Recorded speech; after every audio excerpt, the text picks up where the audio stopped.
ვაშინგტონიდან ჩაგორთვება გიორგი კანდელაკი, რომელმაც 2 დღის წინ ჰადსონის ინსტიტუტში გამართულ კონფერენციაში მიიღო მონაწილეობა. პანელზე, სადაც განიხილებოდა საქართველოში ირანის გავლენის ზრდა და მისი მნიშვნელობა ამერიკის ინტერესებისთვის სამხრეთ კავკასიაში. გამოსვლელებმა ეს თემა პირდაპირ მიაბეს საქართველოს საგარეო კურსის ცვლილებას და ქართული ოცნების ხელისუფლების მზარდ დაახლოებას ირანთან. ეს საკითხი საქართველოში მხოლოდ საგარეო პოლიტიკის თემა არ არის. როგორც კი ამაზე კვლევა გამოქვეყნდა, ხელისუფლებამ რეაგირების ნაცვლად ავტორებისკენ მიაბრუნა სახელმწიფო და პროპაგანდისტული მანქანა. გიორგი კანდელაკი სუსში გამოკითხვაზე დაიბარეს, ხოლო მმართველი გუნდის წარმომადგენლებმა მისი დასჯის აუცილებლობაზე ილაპარაკეს. გიორგის საუბარი დღეს სხვა მხრივაც მნიშვნელოვანია. მთელი მსოფლიო ელოდება თეთრი სახლის გზავნილს ირანის კონფლიქტის დასრულების პირობებზე.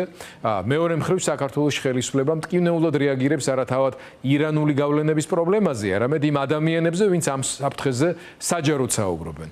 რა მოისმინეს ვაშინგტონში საქართველოზე, როგორ ხედავენ იქ ივანიშვილის ხელისუფლების საგარეო გადახრას და რატომ იქცა ირანის თემა თბილისისთვის ასეთი ნერვული რეაქციის მიზეზად ამ კითხვაზე ვაშინგტონიდან გიორგი კანდელაკი გვიპასუხებს. გიორგი, მოგესალმებით, მადლობა, რომ ჩვენთან ერთად ხართ. გაგვიზიარეთ შტაბ-შტილებები, რა განწყობებია ვაშინგტონში, მათ შორის საქართველოსთან დაკავშირებით ამ ტიპის ინფორმაციების გაჟღერების ერთის მხრივ და შეფასების კვალობაზე.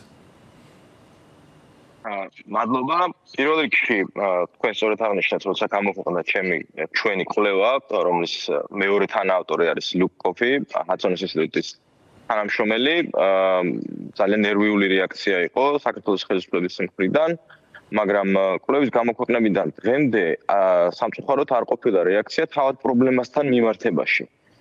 მაგალითად, ის ესე ვთქვათ, ალბი ირანული არასამთავრობო ორგანიზაციები, ან თუნდაც ეს ირანული ამერიკის მთავრობის მიერ სანქციონირებული უნივერსიტეტი განაგრძობს ფუნქციონირებას ჩვენს ქვეყანაში, ალ-მუსტაფას უნივერსიტეტი, რომელიც არის სანქციონირებული ამერიკის მთავრობის მიერ, ხო? სამი ფილიალი აქვს, ყავის ეს დაწესებულება. და პრობლემა ის კი არ არის, ამ პრობლემის შესახებ საუბარი კი არ არის და ჩემს გარდა სხვა ქართველებიც არიან, ფედერალისტების ვიზიტი იყო მაგალითად ამ კვირას. პრობლემა არის ის, რომ ეს გრძელდება. და ფაქტია, რომ ალ-მუსტაფას უნივერსიტეტი ყავის, რომლის დეკანი ირანში ერთ-ერთი დეკანი არის, რომელმაც ააფეთქა ისრაელის საელჩო არგენტინაში საელჩოს დაწესებულება. და ამ დროს იხურება ილიას სახელმწიფო უნივერსიტეტი, რომელიც არის ყველაზე მაღალი რეიტინგის მქონე ქართული სახელმწიფო უნივერსიტეტი, ძალიან ბევრი კავშირებით და რეპუტაციით დასავლეთში. რანაირადაც არ უნდა ვატრიალოთ, ეს არის ასე ვთქვათ ფუნდამენტური რეალობა. ანუ ეს პირველ რიგში ჩვენი ქვეყნისთვის არის საფრთხის მატარებელი. მაგრამ ამავე დროს, რა თქმა უნდა, მნიშვნელოვანია, რომ ვისთვისაც სულ ერთი არ არის საქართველოს ბედი, მათაც იცოდნენ, რომ საქართველოში, ასე ვთქვათ, ამერიკის მეგობრებს დევნიან და ამერიკის მტრები ზღვავიან. იგივე იქნება არასამთავრობო ორგანიზაციებზე. მაგალითად, თუ ამერიკის მთავრობა გადაწყვეტს, რომ ვინმეს მისცეს სრულიად გამჭვირვალე და ასე ვთქვათ, საერთაშორისო სტანდარტებით, აუდიტით და ყველაფრით გრანტი, ნებისმიერ აკადემიურ სფეროში სიტყვაზე, ის კანონმდებლობა, რომელიც დღეს არის, 6 წელს ციხეს ითვალისწინებს. მაშინ, როცა ეს ირანული ალბი არასამთავრობო ორგანიზაციები, რომლებსაც ამერიკის მთავრობა მიიჩნევს ირანის უშიშროების, ასე ვთქვათ, საფარად და ეს ჩემი აზრი არ არის, ეს ორგანიზაციები ყვავიან და ეს ორგანიზაციები პირდაპირ არიან დაკავშირებული ჰეზბოლასთან. მაგალითად, და ეს ჩემი აზრი კი არ არის, მაგალითად, იგივე ასე ვთქვათ, იგივე იწერება აზერბაიჯანულ პრესაში. აი მაგალითად, აზერბაიჯანულ პრესაში იწერება, რომ ეთნიკური აზერბაიჯანელები საქართველოში იწამლებიან ჰეზბოლას იდეოლოგიით. და სხვადასხვა ერთ-ერთი ამ არასამთავრობო ბრჭყალებში ორგანიზაციის ესე იგი ბორდში საბჭოში იყო რაც უკვე გარდაცვლილი ჰასან ნასრალა, რომლის მაისურებით დარბის ხალხი მარნეულში. ესეთი რამე პირველ რიგში არის საქართველოსთვის საფრთხის მატარებელი. და მე რა თქმა უნდა, ახლა როცა ამ ქსელის საშუალებით დარეკრუტებული ადამიანებს აგზავნიან ამერიკაში, ან მაგალითად საბერძნეთში რომ დააპატიმრა საბერძნეთის მთავრობამ საქართველოს მოქალაქე, რომელიც სწავლობდა აი ამ მედრესეებში და ამ ალ-მუსტაფაში, ხო? რას ასწავლიან ამ ალ-მუსტაფაში? კაცმა არ იცის, რას ასწავლიან, ხო? ვიღაცა იტყვის, რომ აი აკრედიტაცია არ აქვს, ხო, არ აქვს.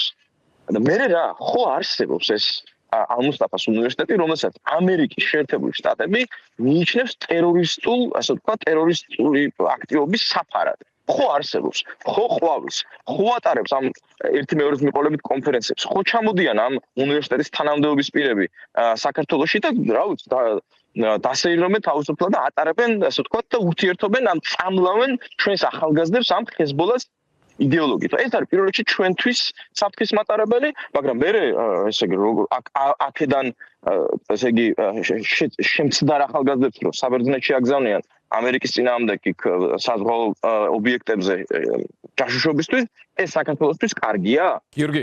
ამიტომ ამის შესაძლებლად საჭიროა ჩემი პირადი აზრით, რა თქმა უნდა, ხელისუფლების ცვლილება, მაგრამ თუ რამის დემონსტრირება უნდა მთავრობას შეუძლიათ რომ ეს ხალხი უნდა აილაგოს.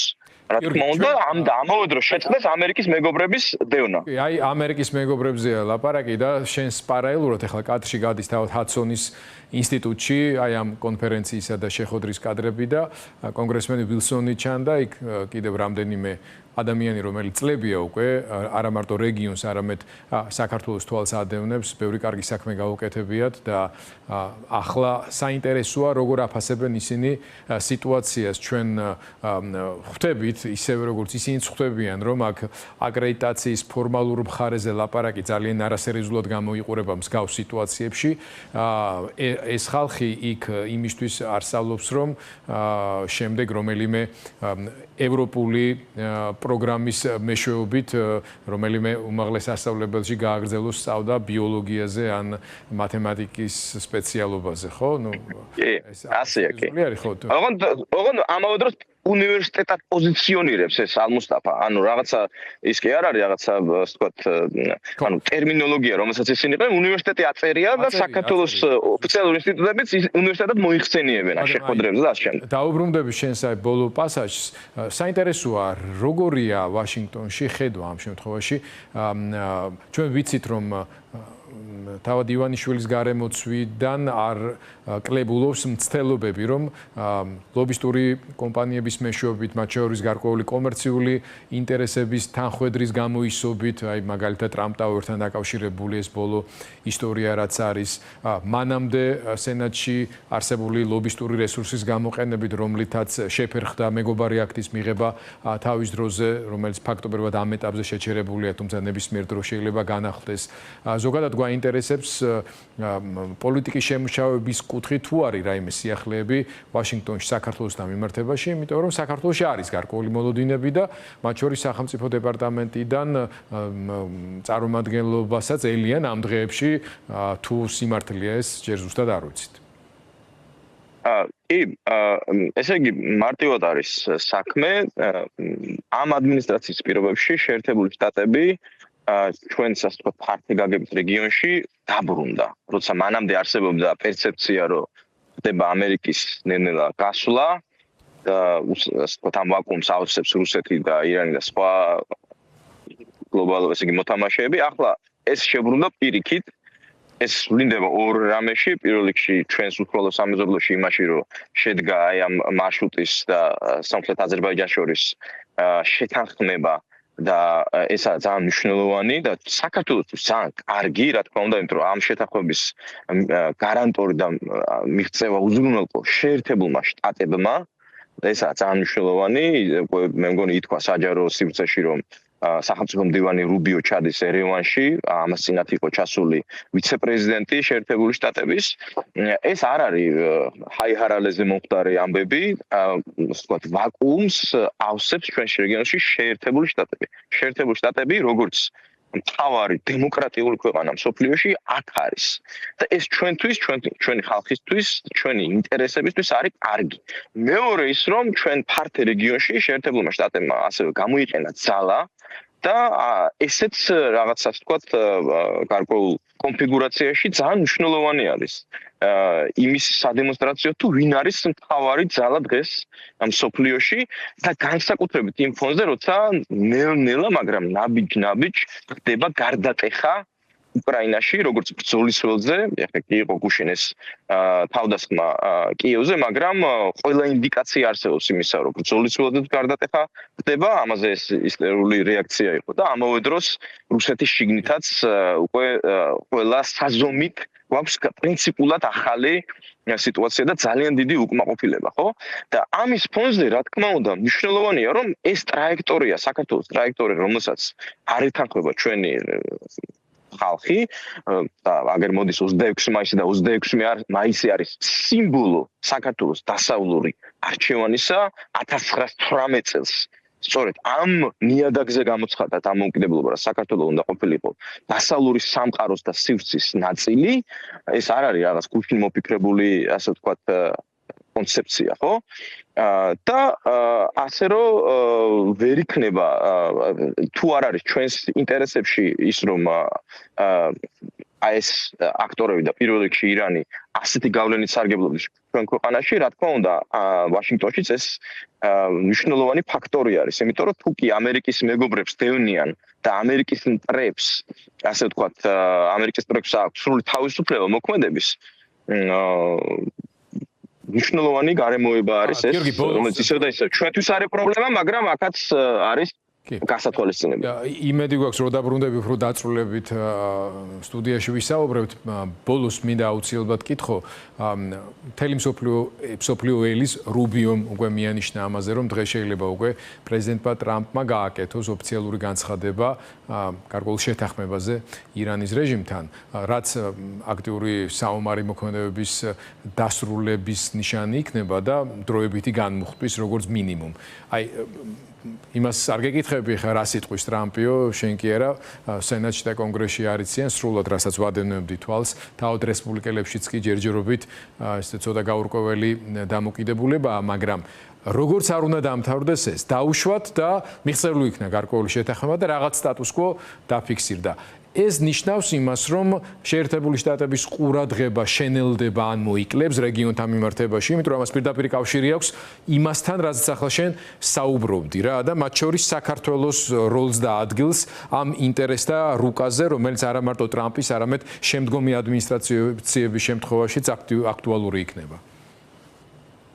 არავითარ შემთხვევაში არ ნიშნავს, რომ მოიკლებს შეერთებული შტატების ყურადღება. პირიქით, ირანის გარდა ჩვენ უკვე ვისაუბრეთ, რომ აი ეს სომხეთ-აზერბაიჯანს შორის ეს მარშრუტი ტრიპას რასაც ეძახიან, ეს არის მთავარი ფოკუსი და ამის ხორცშესხმა და ასე ვთქვათ, რომ სრული მასშტაბით ამუშავდეს ეს ამბავი, ეს არის პრიორიტეტი. ასე რომ არავითარი სიმპტომი მაგისი არ არსებობს. პირიქით, ყურადღება მხოლოდ გაიზრდება და ამ სიტუაციაში შეიძლება ითქვას, რომ ჩვენი ქვეყნის წინაშე იხსნება შესაძლებლობის ფანჯარა. მე ვფიქრობ, რომ 2026 წელი იქნება დიდი ცვლილებების წელი გლობალურ პოლიტიკაში და ეს შესაძლებლობის ფანჯარა უნდა გამოვიყენოთ და არ უნდა ვიყოთ დაკავებული, აი მაგალითად ისევ და ისევ ამ შესაძლებლობის ფანჯრის გამოყენების კონტექსტში. ანუ როგორ თავსდება ის ფაქტი, რომ ილიას სახელმწიფო უნივერსიტეტი, რომელიც არის ამერიკის მეგობარი, რომელიც არის ყველაზე დასავლურ აკადემიურ სივრცეში ყველაზე ინტეგრირებული ქართული უმაღლესი სასწავლებელი. კვლევის ინდექსით Times-ის საერთაშორისო, ესე იგი, უმაღლესი განათლების ინდექსში ყველაზე მაღალი ქართული უნივერსიტეტი 97%-ით იკვეცება თურმე ესე იგი ამ რაღაც რეფორმით. და ილიას სახელმწიფო უნივერსიტეტი მიუღებელია და ალ-მუსტაფას უნივერსიტეტი უნდა ყვაოდეს. აი ეს რანაირად თანხდება ერთმანეთთან, ხო? ეს არ არის ჩვენი ინტერესი და მე ვფიქრობ, ეს ამავე დროს არ არის ამერიკის ინტერესიც. ეს დინამიკა უნდა შეტრიალდეს.